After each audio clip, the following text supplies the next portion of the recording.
भारत की बुराई करने की एक आदत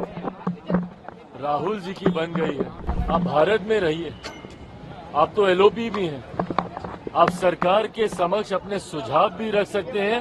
अपनी चिंताएं भी रख सकते हैं। सैम पित्रोदा जी जितने भी गुणों का उल्लेख कर रहे हैं राहुल गांधी जी को लेकर, कम से कम भारत की जनता तो उसे स्वीकार नहीं करती। अगर उनको अपने देश में ही सारी बुराइयां दिखती हैं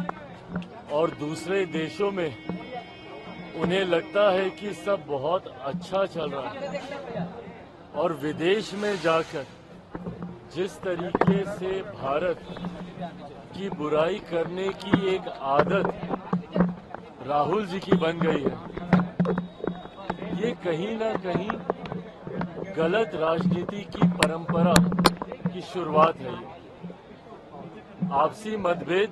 जरूर हो सकते हैं और सत्ता पक्ष विपक्ष में हमेशा से रहे, पर विदेशी मंच पर जाकर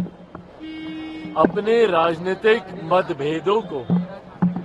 अपने व्यक्तिगत राजनीतिक लाभ के लिए इस तरीके से इस्तेमाल कर अपने ही देश की बुराई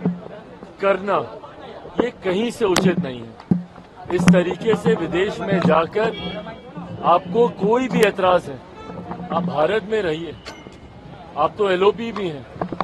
आप सरकार के समक्ष अपने सुझाव भी रख सकते हैं, अपनी चिंताएं भी रख सकते हैं, पर इस तरीके से दूसरे देश में जाकर भारत की बुराई करना कहीं से उचित नहीं है। सैम पित्रोदा ने कहा है कि बीजेपी करोड़ों रुपया खर्च करके प्रचार करती है, लेकिन राहुल गांधी उनका विपरीत है, और राहुल गांधी पप्पू ने वो उच्च शिक्षित है, वो किसी के विषय पर भी गहरी सोच रखने वाला बहुत नॉलेज है। भाई ये सारी बातें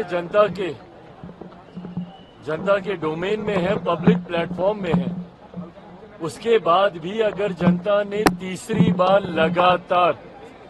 प्रधानमंत्री नरेंद्र मोदी जी के नेतृत्व में एनडीए सरकार को चुना है, तो कहीं ना कहीं ये बात तो स्पष्ट है ना कि सैम पित्रोदा जी जितने भी गुणों का उल्लेख कर रहे हैं राहुल गांधी जी को लेकर, कम से कम भारत की जनता तो उसे स्वीकार नहीं करती होती तो तीसरी बार